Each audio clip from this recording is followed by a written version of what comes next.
welcome to the North Sydney Firemen's Club. Well, folks, it's great to see you all here this evening. Thank you so much for coming. It's nice to see Conservative candidate for Cape Breton Council, Fiona MacLeod, here with us this evening.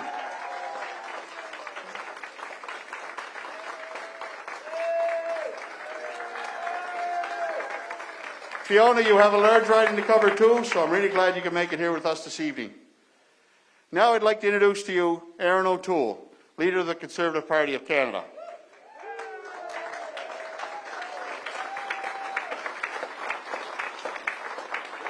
Erin was raised in Bowmanville, Ontario, with the middle-class values of hard-working and helping your neighbour. Before his career in politics, he served our country in the Royal Canadian Air Force.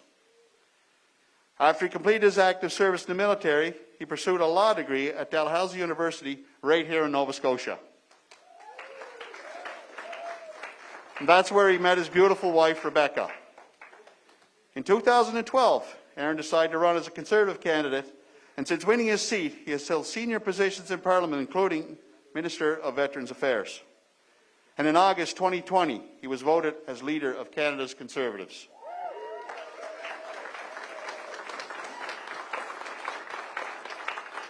Since being elected as leader, he has been advocating for hard-working Canadians and has launched Canada's Recovery Plan.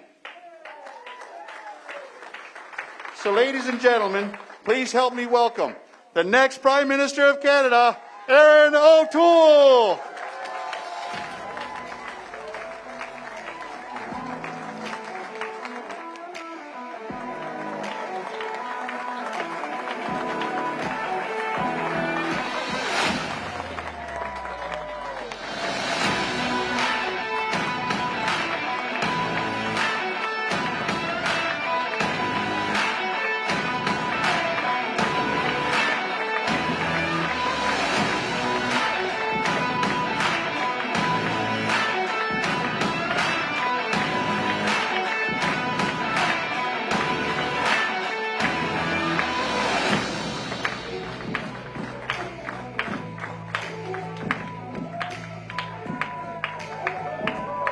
Good evening, Cape Breton. It is so great to be here amongst friends in beautiful Cape Breton. But before I start, as a Tory who got his start here in Nova Scotia, I want to start by congratulating Premier Designate Tim Houston and the Nova Scotia PC team. They had a plan that they put to Nova Scotians, and there's a lot more blue here, including here on Cape Breton Island. And as I said, my lovely wife from Fall River, Nova Scotia is here, Rebecca O'Toole. I got my political start here, as did Rebecca, as did Rodney MacDonald back in that. Nice to see you, Premier. We all got behind someone named John Hamm. And that win in 1999 reminds me so much of what Tim Houston and his PC team offered.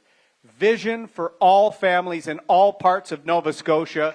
And we're going to follow that with delivering Conservative MPs here in Cape Breton and across Nova Scotia. We have a team that's going to put the needs of families in Cape Breton and across this province first. I know on September 20th there's going to be more blue coming from Cape Breton Island, coming from Atlantic Canada. Conservatives like Eddie Orrell in Sydney, Victoria, and Fiona MacLeod in Cape Breton Council. Passionate people who will fight for Cape Breton in Ottawa, opposed to Justin Trudeau's MPs who represent Trudeau's Ottawa on Cape Breton Island. People here deserve better than that. And the last year and a half has been tough for Nova Scotians, for Canadian families in all parts of this country. And that's why I'm glad to be here tonight, to talk to you about the Conservative Party's plan to get our economy back on track and secure Canada's future. This reckless election, called as the Delta variant is popping up across this country, called when there's fires in BC, called when there's fires of chaos in Afghanistan.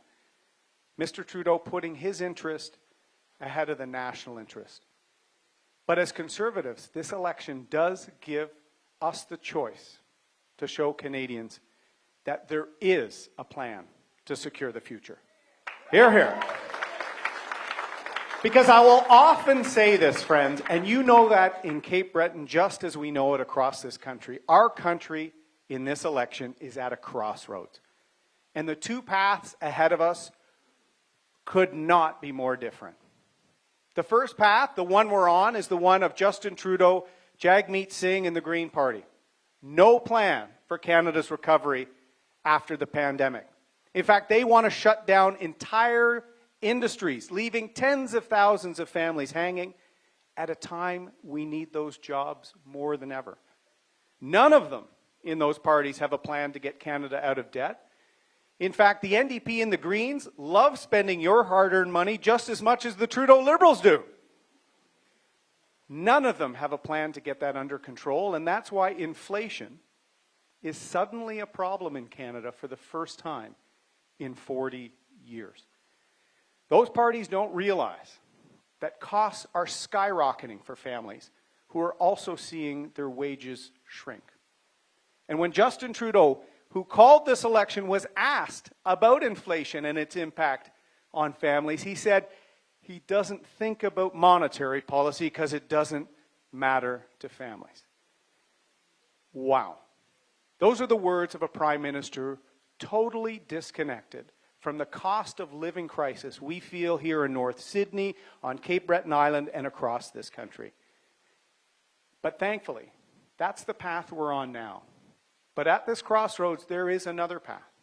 The path being offered by Canada's Conservatives that will focus relentlessly on creating jobs, lowering taxes, helping families and seniors, and getting this country back on track again. When it all comes down to the question on September 20th, it is about who has a plan to get our country back on track and rebuild the economy after COVID, creating jobs in all sectors of the economy and in all regions of the country, including here in Atlantic Canada.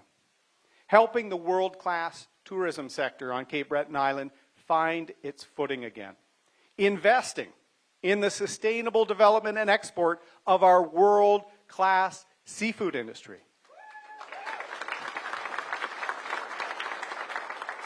Building ships here in Nova Scotia and in Canada rather than in communist China. Getting our country back on its feet, back on track, and in the meantime, healing the unity divisions that have become exposed under Justin Trudeau. This election is about who you think can secure the future for your family and for all Canadians. So as I said, I was proud to live in Nova Scotia for 7 years. Lisa said I'm an honorary Nova Scotian, and I think that makes it legitimate.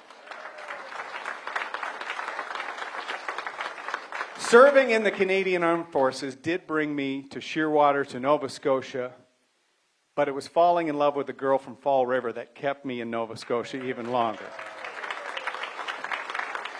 And this province and its people are part of my family and part of our life.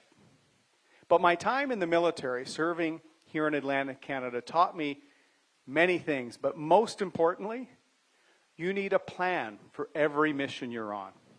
And right now, our mission is to recover after COVID-19, our economy, our wellness as families, our wellness as a country, and we have a plan to do that.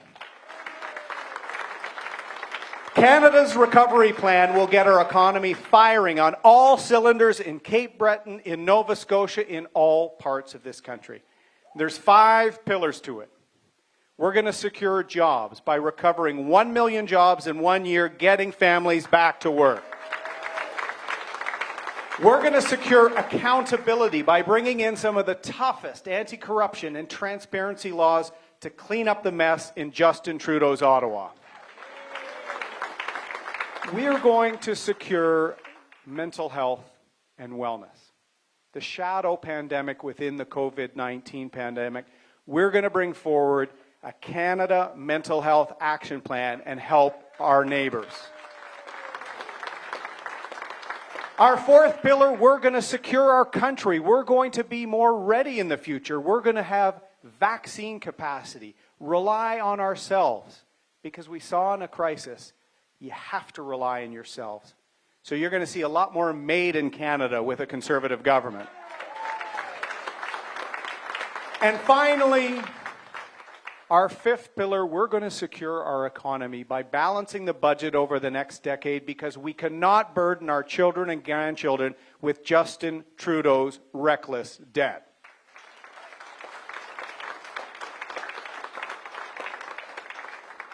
Now is the time for a plan. We've been through a tough time as a country. Now is the time for a prime minister with real experience.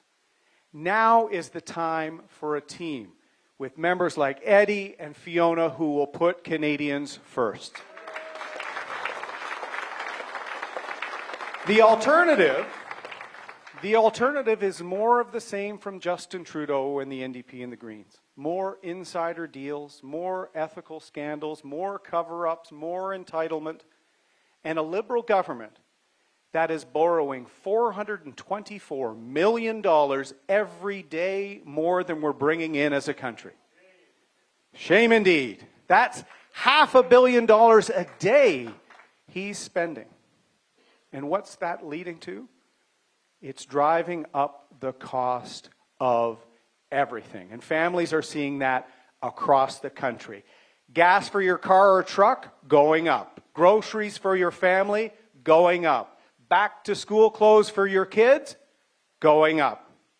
He's making your life less affordable, and then he expects our children and grandchildren to pay back the debt.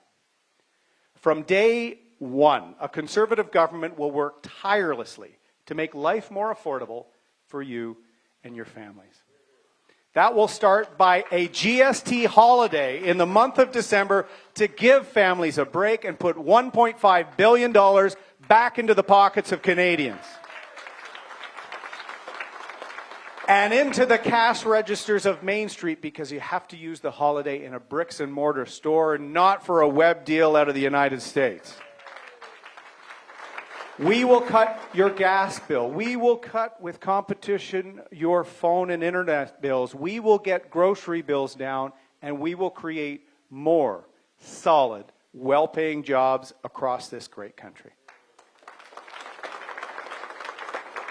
Our top priority, we're going to work relentlessly at this, is getting as many people back to work in good jobs in all parts of the country, in every sector, putting wages and pressure to bring wages up as quickly as possible, because every family deserves a recovery after COVID-19, not just those sectors and those parts of the economy that Justin Trudeau likes.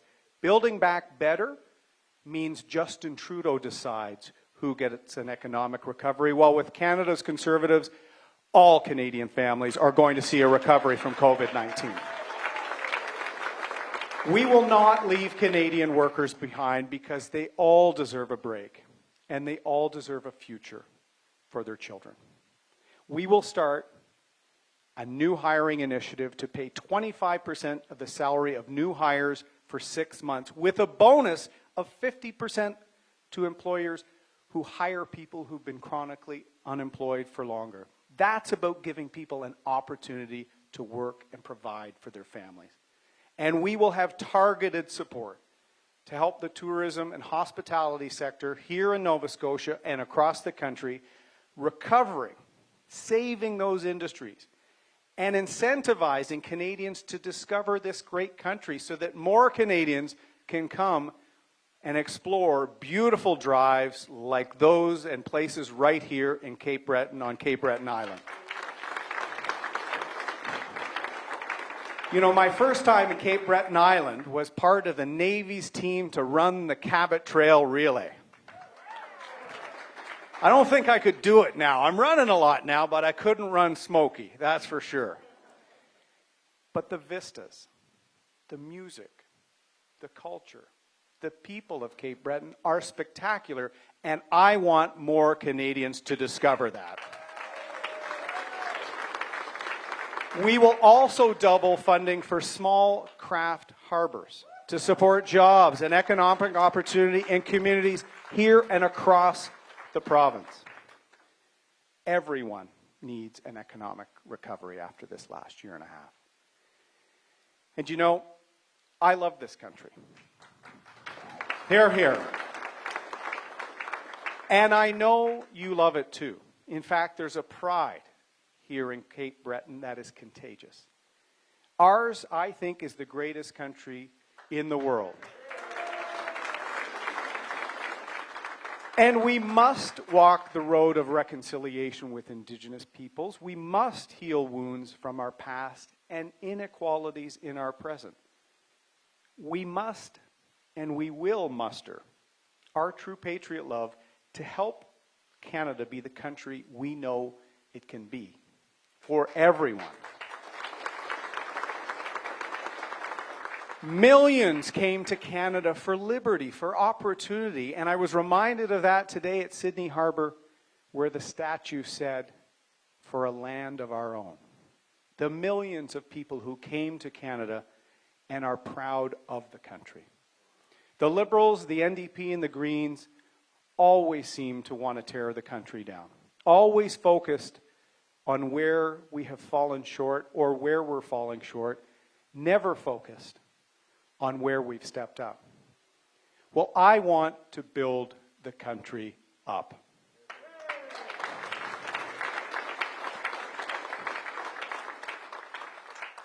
And I think that means it's time to put our flags back up.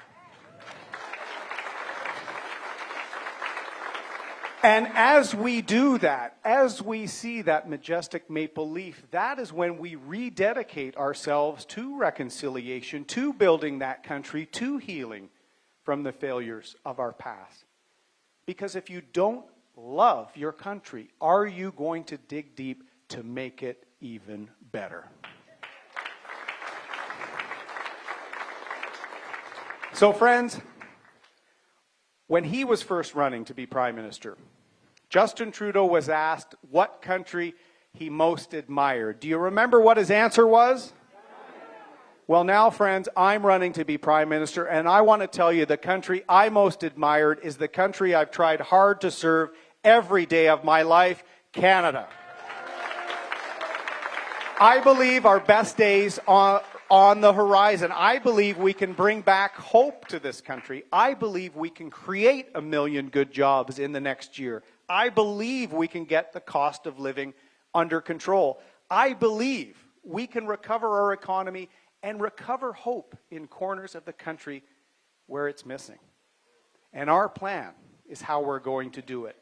Canada's Conservatives have the plan that Canada needs. We've got the team that Canada needs, including here on Cape Breton Island.